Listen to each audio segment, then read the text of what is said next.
tech, how to challenge the status quo successfully. It is no secret that diversity and inclusion issues have plagued the tech industry from inception. The homogeneity of the sector isn't simply a surface problem anymore. It's probably one of the main reasons why so many bigger problems in tech exist today. This has ramifications for equality, justice, and fairness, and has caused catastrophic defects in the products produced by the industry's market share leaders.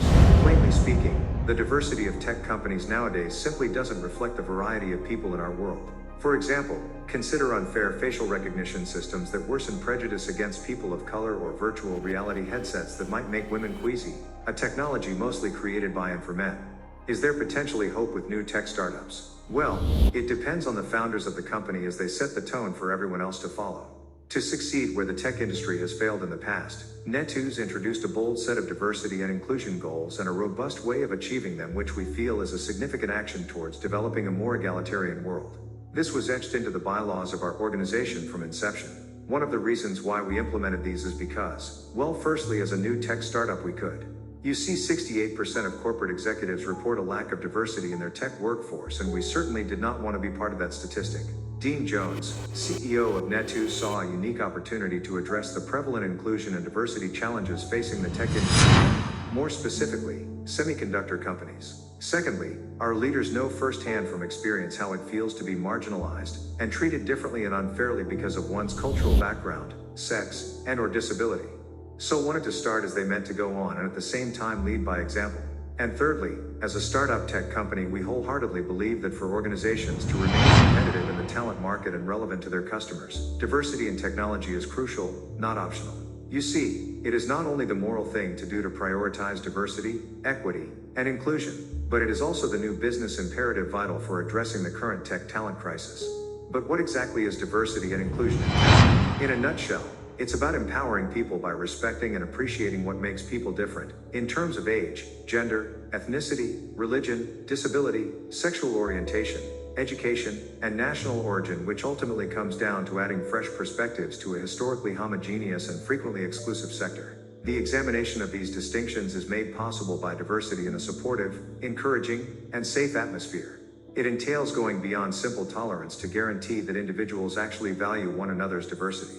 This enables us to value diversity in the community and in the workplace, while also embracing and celebrating the rich diversity that each individual possesses. Recruitment biases. Hootsuite's Gabriela Jordao, manager of diversity, equity, and inclusion, said, "Historically, there has not been enough of an impetus placed on honing a diverse approach to finding and retaining diverse talent. A major contributor of this is the geographic concentration of big tech. IT is wrong to assume that because someone does not speak good English, or cannot articulate themselves as well as others, that the person has nothing to offer. Understand that each employee at a company contributes a variety of viewpoints, professional and personal experience, as well as varying religious and cultural practices." Window dressing or diversity now. Dean Jones, CEO of Netooze, has had the opportunity to lead world-renowned multi-million-pound projects in the United Kingdom for the Major of Policing and Crime MOPAC and the House of Commons and House of Lords at the Palace of Westminster. He noted that on every major project he has worked on, there has been a complete lack of diversity on the senior project steering committee and executive boards, with a variety of demographics and backgrounds being a vital factor in innovation. Unfortunately, the project boards did not mirror the surrounding communities the projects were intended to benefit. Bluntly speaking, executive project boards routinely consisted of a group of middle-aged, highly intellectual people of a set class, status, and background directing significant national transformation projects and programs on behalf of diverse multicultural communities they couldn't possibly identify with on a level, so to speak. So what you end up with is public money being spent on end products that end up benefiting a certain group and/or class of people more than others. Ethnic minorities always being the last priority, and diversity treated as a tick box exercise. Kind of like dotting the I's and crossing the T's, so to speak. Nobody really had any genuine interest.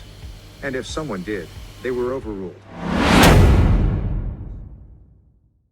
According to a poll by cybersecurity company Kaspersky, performed earlier this year, only 19% of women in computing were motivated to pursue their career by a female role model, while 38% indicated that the dearth of females in the industry made them hesitant to pursue a career in IT. It was the same then, and it is the same now. One of the most striking quotes that inspired many comes from Marian Wright Edelman, founder and president of the Children's Defense Fund. "You can't be what you can't see."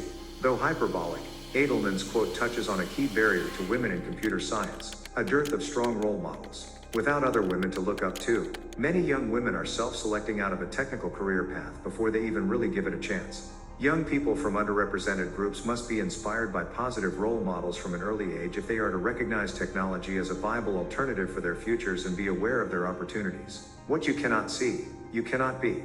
So, aren't Google and Microsoft good at everything? Well, apparently not when it comes to diversity and inclusion. Google published its job diversity statistics in 2014, and they were appalling. Unfortunately, things have not improved, since women and people of color are largely underrepresented in tech today. According to Google, only 5.5% of new recruits in 2020 were Black plus, and only 6.6% were Latinx plus, which is bad for business. Yes, see, a company's ability to better understand its clients increase with a diversified workforce. Today's consumers are beginning to have greater standards for goods and services that cater to their unique and varied requirements and preferences. Google knows this as they are probably the largest data collector on the planet. Employees, on the other hand, are starting to have higher expectations for workplaces that recognize the various perspectives, abilities, and experiences that people bring to the table and are inclusive of their requirements. Furthermore, diversity in the world is staggering. Our tech-based world cannot take full advantage of the range and richness of that diversity without diversity in technology. It's impossible. And yet there are still many who are ignorant of this today. Are big tech companies above diversity and inclusion? There is no denying that men dominate in the tech sector, period. Statistics on diversity in tech demonstrate that women continue to be underrepresented and underpaid throughout the world. Only 25% of computer-related jobs are held by women, according to the Pew Research Center. Only 14% of the workforce in engineering is made up of women, an even lower representation. So why is no one holding the market leaders accountable? Well, perhaps it's because they are so large, have the largest market share and so dominate. And so just like tax evasion, they evade anything else. Well, because they can of course. Furthermore, we think that the majority of the technology sector is mired in a low inclusion rut and that a troubling number of companies are regressing. The lack of diversity in tech is also simple for large corporations to interpret as a pipeline problem or a legacy issue. It's a comforting diagnosis that would indicate it's someone else's problem, another area's fault, perhaps. Is racial diversity in tech worsening? Yes and no. The difficulties that corporate America and the United Kingdom are facing in trying to improve their performance in terms of diversity, equity, and inclusion or lack thereof continue to grow. Indigenous, Black, and Latinx people are still underrepresented in the tech industry. Even after being employed, some minorities may leave or seriously consider leaving their professions out of fear that they may experience unease or discomfort at a higher rate than their white peers. Furthermore, women of ethnic minorities face much harsher conditions. Women of color hold only 15% of entry-level jobs compared to 35% held by white men. Furthermore, at Facebook, only 2.1% of tech jobs are held by Black employees. This essentially means that for some reason or another, most Black employees may not even attempt to make it to the door, much less walk through the door. The figures are not much better at Microsoft, where Black employees make up 4.7% of the workforce. Hispanic workers made up just 6.4% of the workforce at Microsoft. The bulk of staff at these two companies is white and Asian. Sadly, in the tech industry, prejudice against people of color is a common occurrence. 42% of Hispanic employees and 62% of Black employees said they had encountered discrimination at work. This can include earning less compensation than a coworker doing the same job, less support from top management, or being turned over for opportunities for professional development. Because of this, IT occupations are less enticing and accessible to people of color. Our CEO stated he has a really good track record when it came to landing jobs throughout his career, but noted that over the last decade he recollects submitting about 5 applications to Google, 1 to Microsoft, and 2 to Amazon, but that he didn't even receive a response from any, and he is at the top of his game. So what chance does anyone else have? And okay, perhaps they were inundated with applications and so could not get back to him, but that in itself is a serious omission given the current state of jeopardy. Right. Not even to send confirmation of this to encourage someone to keep trying. Nobody's asking for the red carpet to be laid out, just for things to be leveled up when it comes to diversity and inclusion. Is that true? Low venture funding.